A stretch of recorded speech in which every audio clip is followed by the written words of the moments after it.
Oke, kita lanjut lagi ya teman-teman. Peluang usaha di pedesaan. Nah, kalian bisa lihat ini ya teman-teman. Nah, ini tanah liat ya teman-teman. Tanah liat. Kalau misalnya di pedesaan kita bisa menemukan banyak sekali tanah liat. Nah, kalau misalnya kalian punya skill ya teman-teman, kalian bisa mempunyai skill membuat kerajinan gerabah. Ya, seperti bata, terus genteng, itu kan bahan bakunya tanah liat teman-teman. Kalau misalnya kalian bisa membuat dalam partai yang besar, kalian bisa bisa mendistribusikan ke toko-toko bangunan, itu kan juga bernilai rupiah. Nah, untuk tanah liat ini saya sendiri belum pernah ya terjun bisnis ini, tapi di tempat saya itu beberapa teman saya ada yang membuat gerabah. Ya di sini yang saya sharing ada beberapa hal yang saya ketahui tapi belum pernah saya lakukan kayak gitu ya teman-teman. Jadi manfaatkan tanah liat. Kalau misalnya di tempat kalian itu banyak tanah liat, khususnya yang berada di pedesaan, seperti itu teman-teman.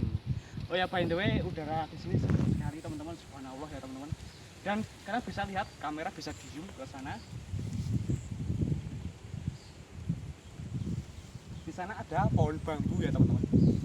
Oke, pohon bambu itu pun juga sangat-sangat laku teman-teman. Nah, tapi begini, kalau kalian itu kendalanya saya nggak punya tanah mas untuk menanam pohon. Nah, kalian bisa menjadi kalian bisa membeli pohon bambu itu dari orang, lalu kalian bisa jual lagi. Nah, jualnya kalau pohon bambu biasanya buat apaan mas? Yang pertama, bisa untuk kerajinan tangan, seperti misalnya kandang ayam, ya kan, kandang burung. Itu kan bahan bakunya adalah bambu. Dan juga bisa membuat kerajinan berupa kipas, berupa banyak sekali teman-teman.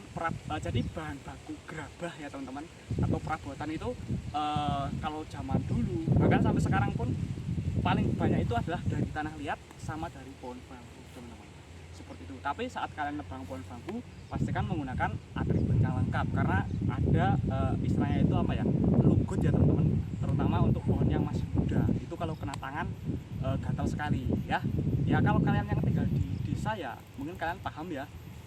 Ya kalau kalian belum yang tinggal di kota ya, ini mungkin bisa menjadi konten informatif ya teman-teman. Oke, kita lanjut lagi ya teman-teman.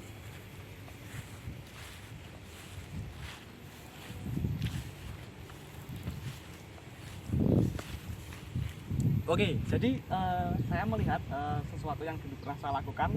Jadi ini semacam flashback juga. Saya memang tidak pernah beternak kambing sama tidak pernah berternak sapi. Tapi saya dulu ikut merumput seperti ini teman-teman. Nah, ya ini kalau misalnya rumput seperti ini ya teman-teman. Waktu itu saya ngarit namanya kalau di daerah saya. Nah itu bisa kita jual sama pemilik hewan ternak. Dan selain rumput yang bisa digunakan itu adalah rendeng. Rendeng itu adalah bekas kacang hijau. Iya, jadi rendeng itu bekas kacang hijau. Nah untuk satu kandi penuhnya itu ada yang membeli 15 sampai 25 ribu rupiah. Nah untuk mencari orang yang mempunyai hewan ternak, kalian bisa tuh datang ke pasar hewan di kota tempat tinggal kalian tentunya guys.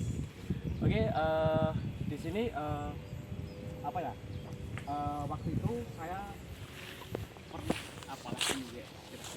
ya. Jadi by the way ini ada lagi sebenarnya bukan pulang usaha tapi lebih ke usaha yang menjual jasa ya teman-teman. Ini kalian bisa lihat di situ.